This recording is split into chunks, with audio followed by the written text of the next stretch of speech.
amigos, ¿qué tal? ¿Cómo están? Hoy se estrena en Francia la película Art de Notre-Dame del realizador francés Jean-Jacques Annaud, reconstitución de ese terrible incendio que hace ya 3 años estuvo a punto de acabar con la catedral que empezó a construirse hace solo 8 siglos. Incendio que parecía un presagio de desgracias o una rebelión de gárgolas ebrias levantando el vuelo, como escribe el poeta argentino Esteban Charpentier en su libro París, París. Poeta enamorado de la capital francesa, pero también de Buenos Aires.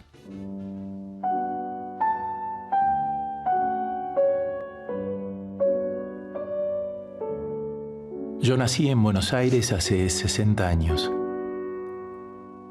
Y desde que la empecé a caminar, la he recorrido con todos sus matices, sus formas, sus contratiempos. Cuando me voy de viaje, para no extrañarla, me la llevo en poesía y tango. Es hermosa, sutil, potente, tenebrosa, triste, nostálgica, impactante, bestial, fascinadora, fascinerosa, inocente hasta las lágrimas. Ella se sienta y posa y se transforma en una musa esquiva, cautivante. Te mira, te hace un guiño, te provoca. A ver, ¿qué escribís?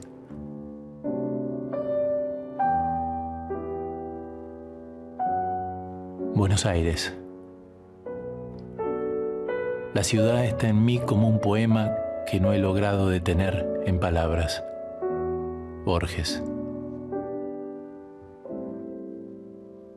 Y precisamente para hablarnos de la presentación este jueves en la Embajada Argentina de Francia de su libro París, París, editado en versión bilingüe, con traducción, por cierto, de Cecilia Acevedo Fuchs, Esteban Charpentier ha sido tan amable de venir hasta nuestros estudios. Muy buenas tardes. Hola, ¿cómo Esteban. estás? Muchas gracias, Jordi, por la invitación. Un placer tenerte aquí entre nosotros. Has venido maravillosamente acompañado por Cecilia Acevedo Fuchs, la traductora, como decíamos.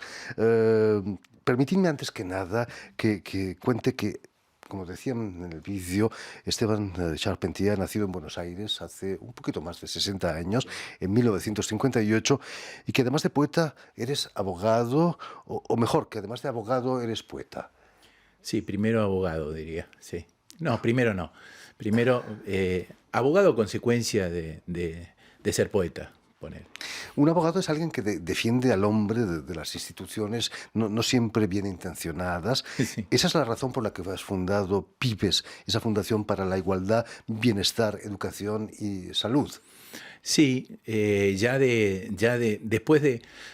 Digamos que la justicia hace unos 20 años yo creo que cambió el emblema de la justicia, la significación de la justicia y la suerte de la justicia, ¿no? Y entonces uno va por las calles y ve que ya no hay justicia en ningún sentido. Viniendo para acá vimos un montón de gente durmiendo en la calle, cosa que es un cuadro bastante común en Latinoamérica, pero acompañado de un amigo dijimos, ¿qué podemos hacer nosotros para ayudar a los chicos, a los que no se merecen esto? Porque nosotros llega a este momento de la vida donde uno se siente responsable por las cosas que se hicieron mal, y nosotros, aunque no hayamos sido directamente responsables por acción o por omisión, yo me siento responsable de una infancia que la pasa mal, ¿no? Y eso era, pude conseguir eso, que era conseguir los fondos, sobre todo, y yo puse el trabajo y la pasión y la locura. ¿A cuántos niños ayuda esa fundación? En este momento tenemos alrededor de 7.500 niños. Muchos de ellos, hay unos 3.500 que son aborígenes, ¿sí? Cuom, huichis, guaraníes, de las zonas fronterizas o de las zonas más pobres de la Argentina, ¿no? Así que en eso siempre con lo mínimo o con lo máximo, que es la educación, salud y algún tipo de bienestar, ¿no? Olvidamos que son los hombres del futuro, ¿no? Sí, bueno, a mí me cuesta olvidar eso, es decir, sobre todo porque tengo hijos o hijas, en este caso, y y que cómo va a ser este futuro. Nosotros tenemos una educación en la Argentina, y supongo que será en muchos otros lugares del mundo, donde chicos avanzan. Estos últimos 2 años han sido una catástrofe en la educación. Y chicos que tienen 10, 11 años y no leen ni escriben. Y entonces ya no tienen posibilidad de hacer el secundario ni de entrar a una universidad, y van a ser una suerte de parias en muchos sentidos, además de la salud. Porque una de las cosas que más se ve, niños de 15, 16 años sin dientes, porque no tienen la cultura de la limpieza, de la higiene, las mínimas cosas. La educación, la alimentación cada vez es peor.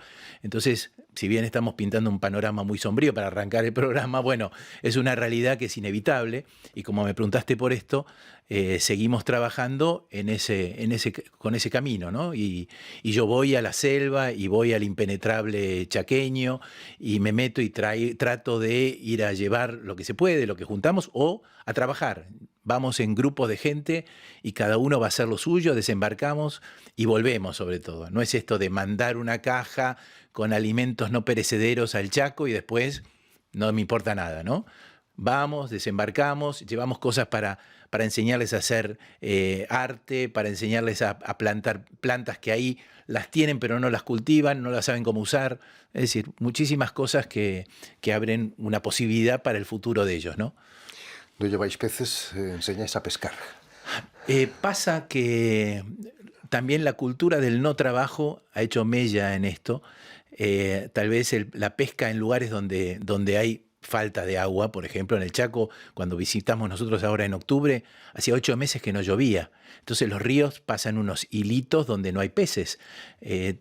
Toda esta contaminación ambiental y todas estas situaciones han hecho, ¿para qué vamos a caminar 15 kilómetros para ir a pescar si acá por ahí podemos o hacer otra cosa para comer? Tal vez recibir incluso del Estado una bolsa de aceite, una bolsa de fideo y una bolsa de algo más que los infla y no los alimenta, ¿no? Terrible situación. Sí. ¿De qué manera tus orígenes franceses, tu nombre es Charpentier, Sí. Charpentier, como decimos en español, ha marcado ese compromiso social? ¿Tiene algo que ver con tu familia francesa? Por lo menos en mí, mi bisabuelo era francés, viajó a Buenos Aires y conoció a mi bisabuela, que era belga, en Buenos Aires, y ahí se gestó la familia. Mi abuelo era poeta y además era profesor de literatura. Entonces mi tío era concertista de piano, mi padre algo escribió. Entonces todas esas cosas. Y yo me tomo el atrevimiento de decir que corre sangre francesa por mis venas, y que lo siento, cuando tradujeron este libro sentí que suena perfecto en francés, como si hubiera sido escrito para ser traducido a francés, ¿no? No sé si se entiende, pero bueno, esta cosa de escribir un poema sobre París, hace 35 años que lo escribí este poema, ¿sí? Y lo leo hoy y me parece que tiene vigencia, o que se puede leer ahora, y que no es una cosa armada con una temporalidad, sino que se puede seguir leyendo siempre. Y ahora traducido a francés me da esa sensación de que dio la vuelta, ¿no? Que dio toda la vuelta, y aunque el poema en sí mismo nombra un regreso, ¿no? hacia París. Todo es cíclico. Hablando de compromiso social, ¿no es por casualidad que uno de tus libros lleva el título de La poesía es un arma cansada de futuro? Bueno, sí, Y perdón no cargada, por como tu decía pensón, perdón Celaya. por Celaya. Sí, esta promesa del futuro, esto de ya mañana vamos a estar mejor, algo va a pasar que va a mejorar las cosas, para mí llegó a un punto, ¿no? Es decir, sin desmerecer lo que en ese momento significaba un arma cargada de futuro, como era la poesía, ¿no?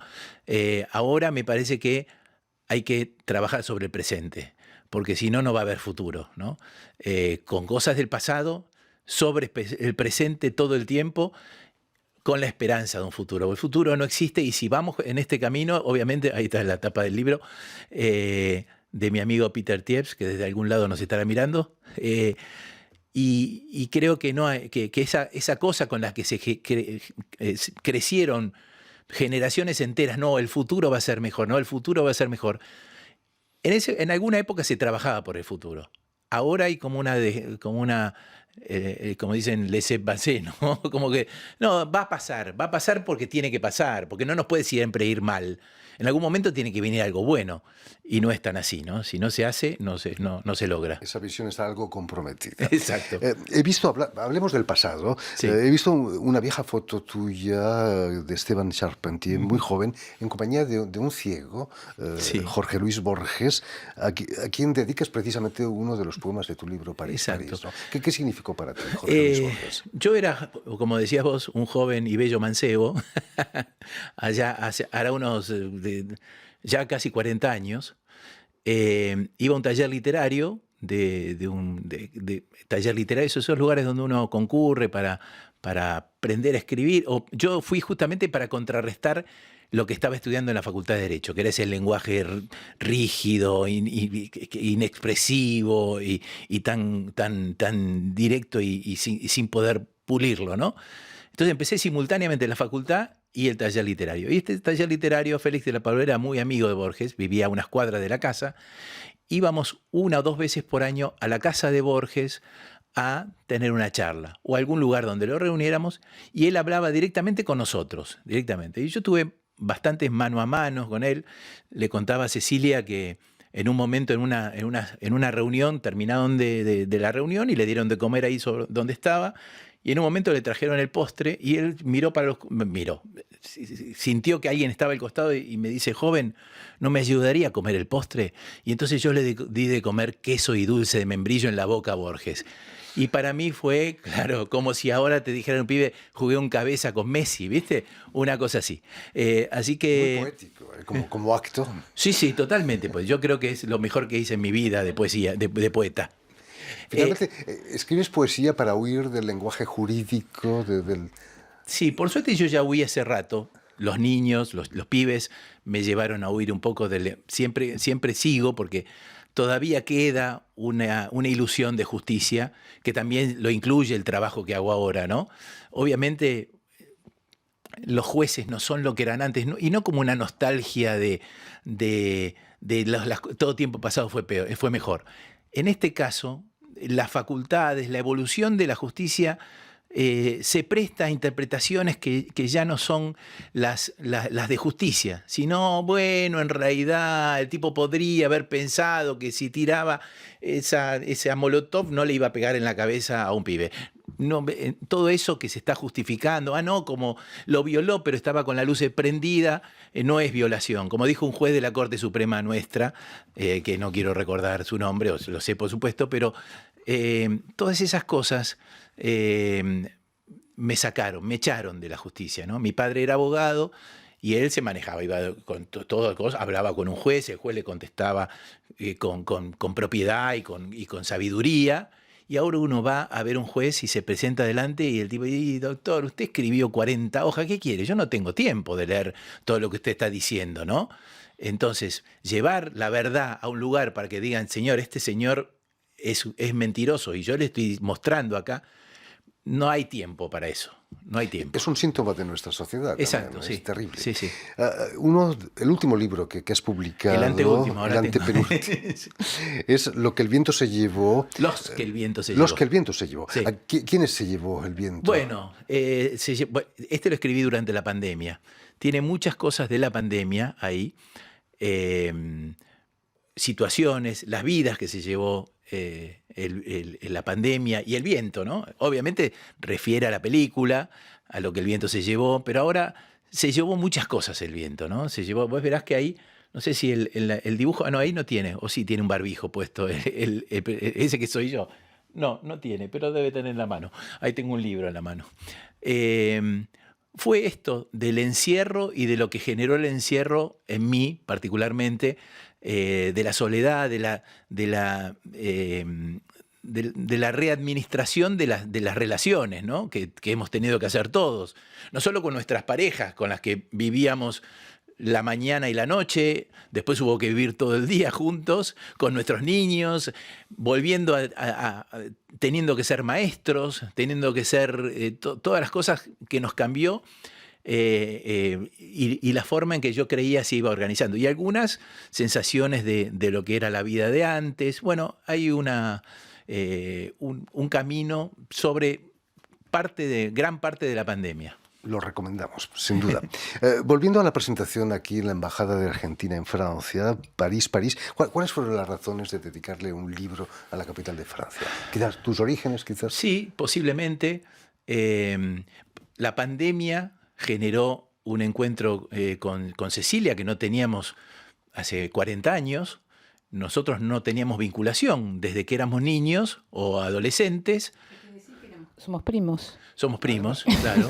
Todo queda en casa. Sí, y empezamos, yo le mostré algunos poemas que yo ya tenía traducidos al francés, uno llevó al otro y en un momento, creo que fue, no sé si fue propuesta tuya o mía, ¿por qué no publicamos un libro, no? Y el título, que verás que está escrito, está traducido también, digamos, por decirlo así, el acento y el no acento, ¿no? Me pareció que era el mascarón de proa del libro, tenía que serlo. Y que Buenos Aires tenía que ser el poema final, ¿no? El último poema es Buenos Aires y el primer poema es París, París. Este poema siempre me gustó. Lo he leído a lo largo de los 35 años que fue escrito, siempre fue ahí en La poesía es un alma cansada de futuro, también está, porque era una forma de antología en un festival de poesía que se hizo en Puerto Rico, después en otra que se hizo en Macedonia, en Kosovo, y entonces siempre estuvo. Y esto fue una especie de también con esta cosa universal de adquirir nuevas ciudadanías y además yo empecé a averiguar a ver si podía ser ciudadano francés teniendo el bisabuelo francés. Bueno, posiblemente también estas cosas del incendio de Notre Dame, las cosas que siguen pasando en el mundo, Los Miserables, ¿no? Estas nuevas versiones de Los Miserables, la última versión que hablábamos el otro día con Cecilia, que es muy social. Si bien la primera versión obviamente es puramente social, pero cómo fue trasladándose en el tiempo la misma situación sin que nadie cambie nada al respecto, ¿no? Este es el traslado de la pobreza, de la inseguridad, de la falta de enseñanza, de educación, la injusticia, ¿no? Todo, ¿cuántos años tiene Los Miserables? También vos decís, bueno, apenas, ¿cuándo lo escribió Víctor Hugo? Hace 200 años. Y sigue siendo lo mismo, ¿no? Como decía Lampedusa, todo cambia, se hace la revolución para que nada cambie. Exacto, exactamente. ¿Cómo viviste hace 3 años eso de que las gárgolas de Notre Dame sacaran humo en vez de agua, como habitualmente? Mira, hay por ahí lo más seguro que podría decir, para ser, por supuesto, irónicamente lo voy a decir, hay un escritor que se llama Parravicini en Argentina, que era una especie de visionario, cosa que le decían, yo todas las cosas. Este poema tiene muchas imágenes y algunas imágenes encriptadas. Habla, por ejemplo, en un punto, además de esto, que después alguno me dijo, pero esto de las gárgolas tiene que ver con... No, porque estaba escrito hace 35 años.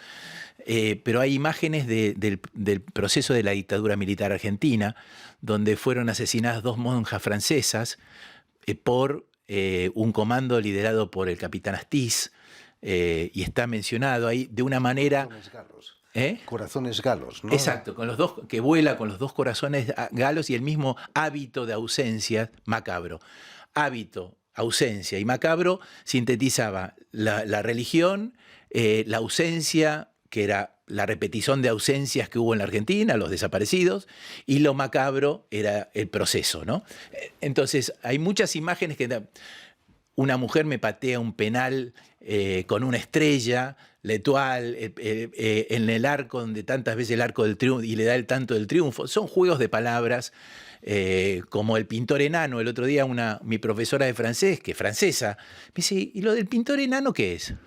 Y yo como que tuviendo que explicarle que estaba hablando de Toulouse-Lautrec, ¿no? O ¿por qué pusiste que cobijas a Chopin? Bueno, porque bueno, todas esas cosas que... Sí, claro, y yo voy cada vez que vengo, hago el tour necrofílico y me paseo por todas las tumbas de los escritores, de los que... Esto, ¿no? Para mí, París tiene esto sobre todo de haber leído a Víctor Hugo, a Sartre, a Simone de Beauvoir, a todos los que... La música, ¿entendés? Yo tengo ancestros que escribieron Marc-Antoine Charpentier, o el mismo Gustave Charpentier, o Eugène. Hay una ópera famosa que se llama Luis, cuya aria principal es interpretada maravillosamente por María Callas, que se llama Depuis des jours, que es una de las áreas más importantes de la lírica clásica, y fue escrita por Charpentier, ¿entendés? Y es una ópera en francés escrito sobre la vida de una obrera francesa. Así que tiene todos los... Entonces, fíjate vos que eso, yo digo que es pariente mío, capaz que no, qué sé yo. ¿A quién me lo puede discutir? ¿No? En el Arco del Triunfo está mi apellido y yo digo, ¿ese quién es? Pariente mío. Por supuesto. Pero, claro. Estamos seguros que sí.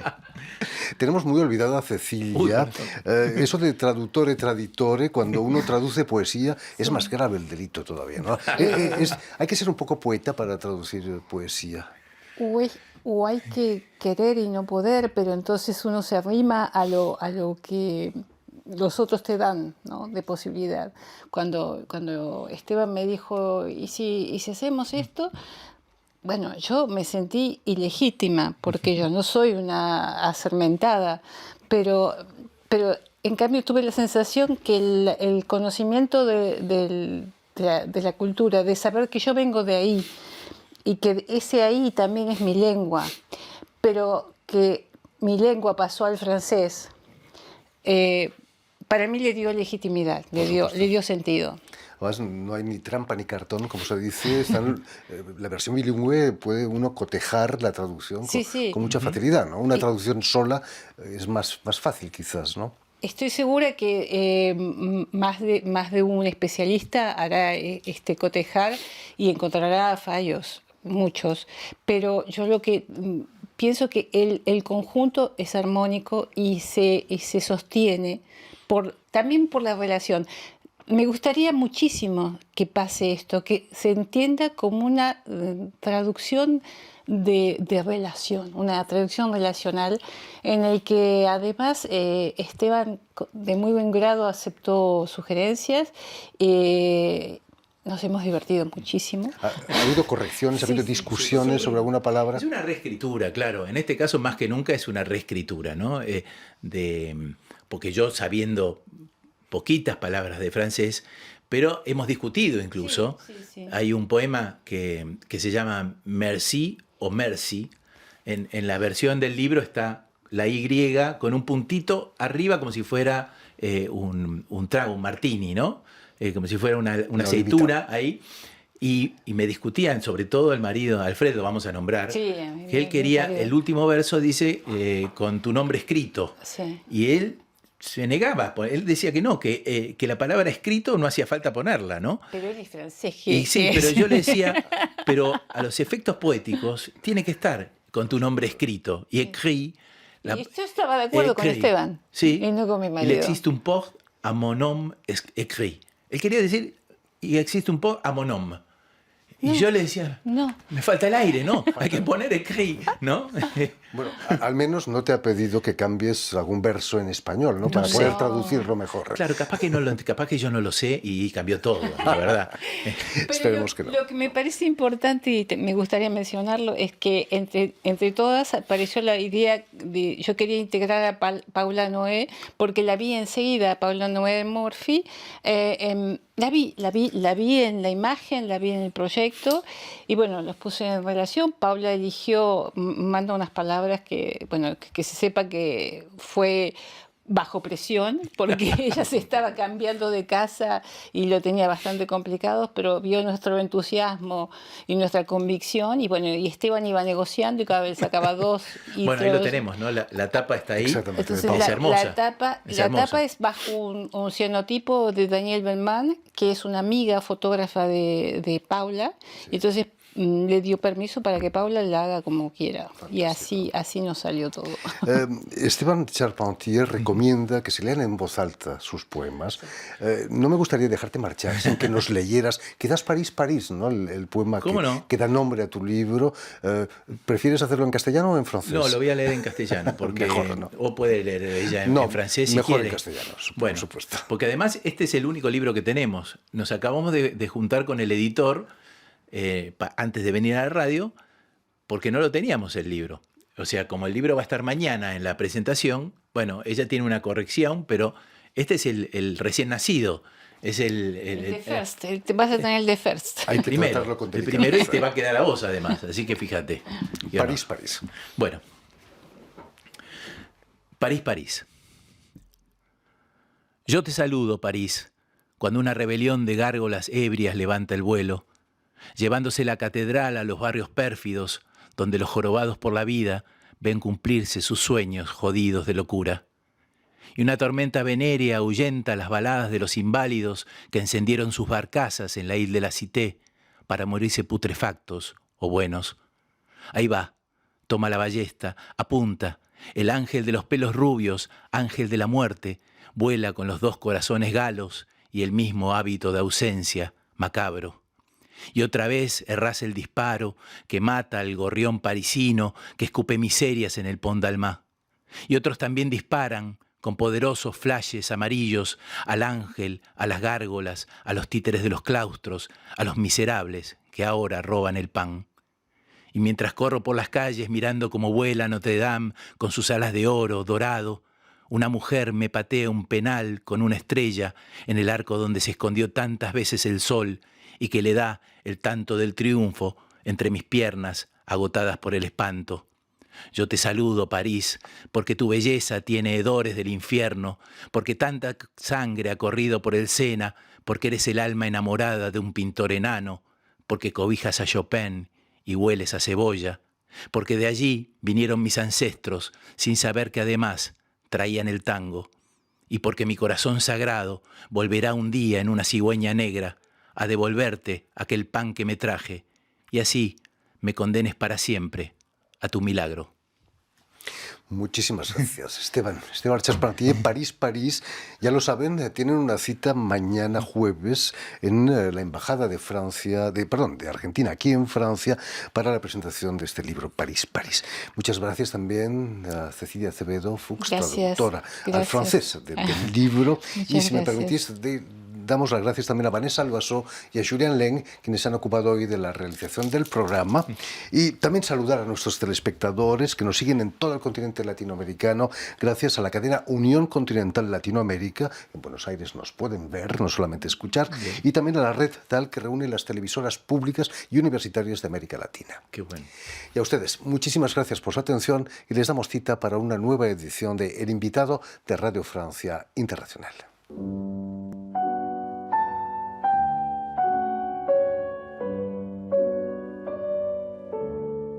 Yo nací en Buenos Aires hace 60 años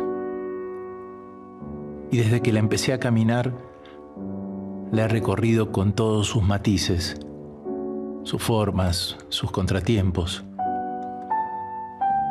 Cuando me voy de viaje, para no extrañarla, me la llevo en poesía y tango. Es hermosa, sutil, potente, tenebrosa, triste, nostálgica, impactante, bestial, fascinadora, fascinerosa, inocente hasta las lágrimas. Ella se sienta y posa y se transforma en una musa esquiva, cautivante. Te mira, te hace un guiño, te provoca. A ver, ¿qué escribís?